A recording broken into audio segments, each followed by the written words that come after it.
Hello students, আসসালামু আলাইকুম। আজকে তোমাদের মাঝে আমি নিয়ে আসছি অনেক সুন্দর একটা অঙ্ক এবং অনেক ইম্পর্টেন্ট একটা অঙ্ক, যে অঙ্কটা আমাদের 7.5-এর খুব বেশি পরিমাণে আসে এবং এই অঙ্কটা প্র্যাকটিস করলে আমরা বিভিন্ন টেস্ট পরীক্ষা এবং বিভিন্ন ভার্সিটি পরীক্ষায় কিন্তু আমরা খুব সহজেই এটা কমন পেতে পারি।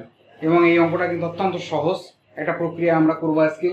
তোমরা দেখো, আমাদের দেওয়া আছে কি tan θ/2 equal √1 - e1 + e into tan φ/2 হলে প্রমাণ করো cos φ equal cos θ - e/1 - e cos θ।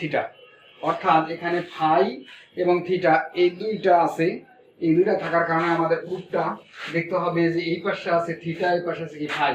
But প্রমাণের সময় কিন্তু এই পাশে আছে ফাই আর এই পাশে আছে কি থিটা। খেয়াল করো, এই কারণে এই অঙ্কটা করার জন্য আমরা কি করব, প্রথমেই যেটা দেওয়া আছে এটা দিয়ে শুরু করি। আমাদের দেওয়া আছে কি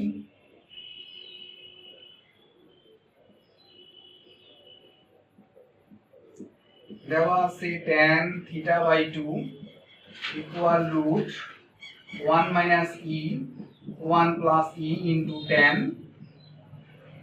φ/2। আচ্ছা, এইটাতে আমরা প্রথমে দেখতেছি যে এখানে আছে আমাদের কি রুট। তো আমরা আগে রুটটাকে রিমুভ করব। রুটটাকে রিমুভ করতে গেলে আমাদের কি করতে হবে, উভয় পাশে বর্গ করতে হবে। তাহলে আমরা উভয় পাশে বর্গ করে দিচ্ছি। এটা হয়ে গেল কি tan স্কয়ার θ/2, এটা হয়ে গেল 1 - e আর 1 প্লাস কত e ইনটু tan স্কয়ার, এটা হয়ে গেল φ/2। ওকে, তাহলে আমরা স্কয়ার করলাম উভয় পক্ষে। এখন আমাদের খেয়াল করো, এই tan স্কয়ার θ/2 এখানে আছে tan স্কয়ার φ/2, আমরা এইটাকে অল্টারনেটিং করব। এটাকে নিয়ে যাব এখানে আর এটাকে নিয়ে আসবো এই পাশে। তাহলে এটাকে নিয়ে আসি এখানে, তাহলে এখানে 1 কত হবে tan স্কয়ার φ/2 আর এটা হয়ে যাবে 1 - e/1 + e ইনটু এখানে হবে tan স্কয়ার θ/2।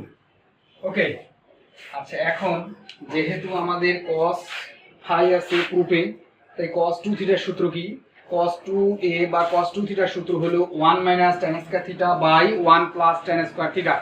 এই সূত্রটা আমরা অ্যাপ্লাই করব এইখানে। যদি এটা থেকে যদি আমরা এটাতে আসতে চাই, তাহলে আমাদের কি করতে হবে, বিয়োজন যোজন করতে হবে। কি করতে হবে, বিয়োজন যোজন। তাহলে আমরা বিয়োজন যোজন করতেছি। 1 - tan স্কয়ার φ/2 উপরেরটা বিয়োগ নিচেরটা 1 + tan স্কয়ার φ/2, অর্থাৎ আমরা বিয়োজন এন্ড যোজন করলাম। এখন এখানেও তাই 1 - e মাইনাস গুণ করে দেই, তাহলে গুণ করলে হবে tan square θ/2 minus e tan square θ/2 আর নিচে হবে যোজন মানে উপরেরটা যোগ এবার নিচেরটায় tan square θ/2 plus e tan square θ/2। Okay, আমরা কি করলাম, বিয়োজন যোজন করলাম। এখন খেয়াল করো, এটা পুরোটা কিন্তু এটা আমাদের এই cos 2θ অর্থাৎ 2 এর সূত্র আমাদের পড়ে গেছে। অর্থাৎ 1 - tan স্কয়ার θ/1 + tan স্কয়ার θ, এটা মানে হলো cos 2θ। θ বলতে আমাদের এখানে কিন্তু φ/2 ইকুয়াল, এখানে খেয়াল করো 1 - tan স্কয়ার θ/2 থাকবে মাইনাস এখানে আছে e, আবার এখানেও কিন্তু আছে e। দুইটা e থেকে যদি আমরা একটা e কমন নেই, তাহলে 1 + tan স্কয়ার θ/2 আসবে। ওকে, আর নিচেও কিন্তু তাই, আমরা একই কাজটা করব। আমরা 1 + tan স্কয়ার θ/2 নিব, মাইনাস e কমন নিলে 1 - tan স্কয়ার θ/2 আসবে। ওকে, তাহলে এখানে আমাদের এই 2 কেটে গেলে এখানে আমাদের থাকতেছে শুধুমাত্র cos φ ইকুয়াল, এখন আমরা কি করব, লব এবং হরকে আমরা 1 + tan স্কয়ার θ/2 দ্বারা ভাগ করব। এটাকে ভাগ করলে 1 - tan স্কয়ার θ/2 নিচে হবে 1 + tan স্কয়ার θ/2 মাইনাস এটা ভাগ করলে আমাদের শুধুমাত্র e হবে। আর নিচে থাকতেছে কি, আমাদের নিচে থাকতেছে শুধুমাত্র, দেখো এটা থাকতেছে 1 মাইনাস হচ্ছে e আর এটা কিন্তু cos φ হচ্ছে।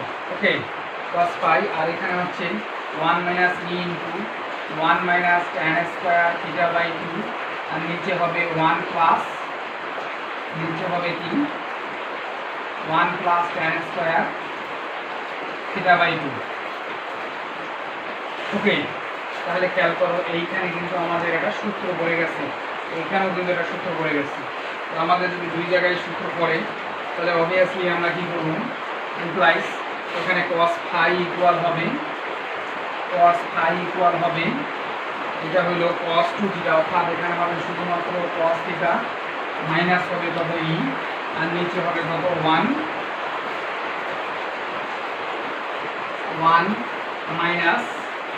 Minus e cos theta. অর্থাৎ আমরা আমাদের কাঙ্ক্ষিত লক্ষ্যে কিন্তু পৌঁছাই গেছি। খেয়াল করো cos phi equal cos theta minus e by 1 minus e cos theta, এটাই কিন্তু আমাদের রাইট হ্যান্ড সাইড আছে। ওকে।